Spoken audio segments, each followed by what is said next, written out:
Hi guys, today I'm going to do a video on trigger morphing in recovery. That's not a real term, I've made that up myself because it sounds good. But it's the closest I can get to describe what happens when you start recovery. I wanted to do this video to talk about the different stages that you go through when you start on the path to recovery, because I think before you start your recovery, I think you presume you know the extent of health anxiety and you've learnt all its tricks. And when you start to recover, you realise that health anxiety has a lot of tricks up its sleeve that you didn't even know were out there. So I'd like to talk you through what happened with the way that my triggers morphed and changed as I was recovering. I always felt, and I think other people probably do as well, that health anxiety is almost feels like it's a separate entity from you. It's like it's an unwelcomed guest that won't leave. And you try your best to tolerate the unwanted guest, but it won't leave. Basically, it just stays there, and you end up living with it. So what happens as you start to recover is this separate entity that's fighting against you, your health anxiety, it actually learns to adapt to your techniques of recovery. So it's almost like playing a game of chess, that you make a move towards recovery and your health anxiety retaliates by countering your move and trying to find a way of catching you back out again. It's almost like it doesn't want you to get better, you know. It's comfortable, it knows what it's doing, it's used to the system of panic and, reassurance and panic and reassurance, panic, reassurance. It's so used to that pattern that it's got used to it. It doesn't want a different system, it doesn't want to learn something new. So when you start recovery to your mind and body, because it's so used to health anxiety, recovering from health anxiety feels abnormal. And I think it sends your system into a freak out, thinking, something's going wrong. You're not panicking to everything, and you're not doing your usual rituals, and you're not looking for symptoms. So, it tries to get you back on track by inventing new ways to infiltrate your system to try and create a panic attack and create the loop again of panic and reassurance.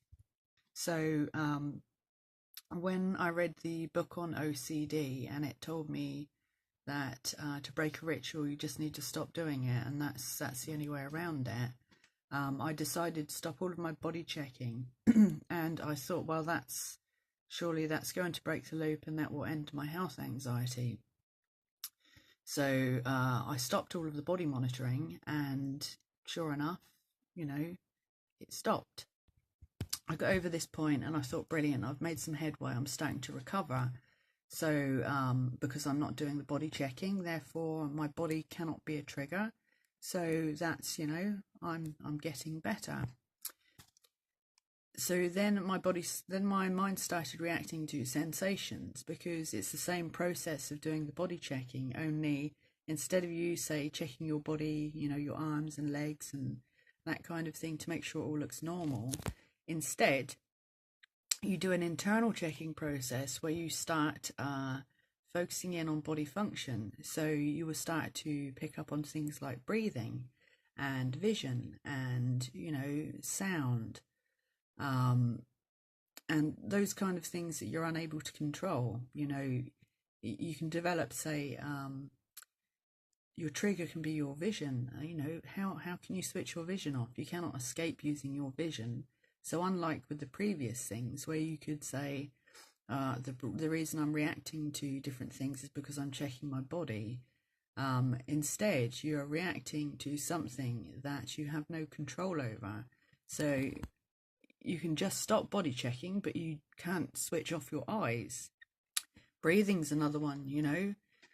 If you start an obsessional thing with fears about your breathing, you notice it all the time that you're awake. You know, you can't not notice something that is there all the time, and you can hear it, and it's impossible.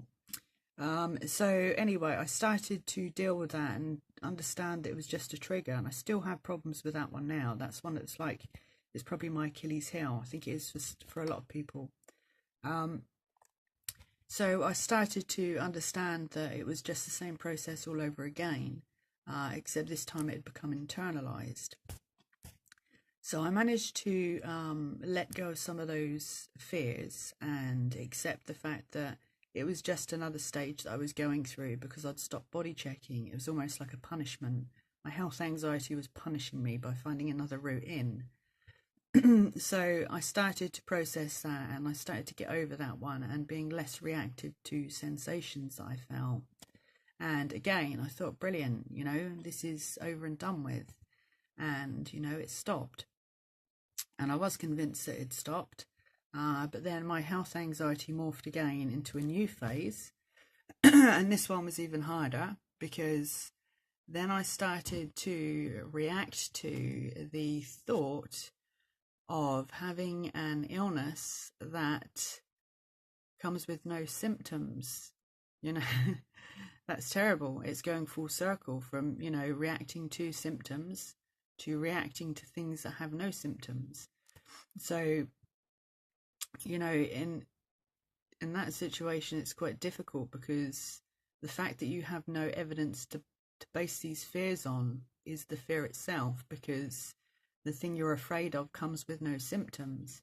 So for me, it was things like ovarian cancer. You know, I started to fear things like ovarian cancer because they're things that that have no symptoms until it's, you know, it's a problem that you need to deal with. You know, you get diagnosed with it.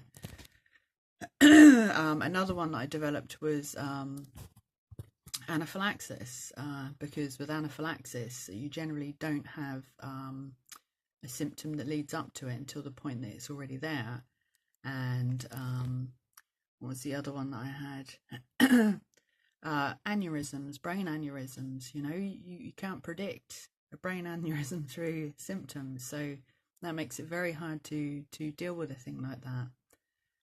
So excuse me, I keep on clearing my throat today.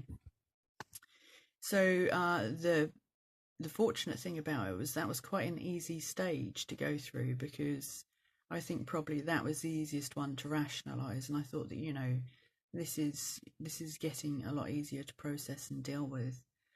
So after I dealt with that for a little while, again I thought, this is it, I'm sorted and all's good.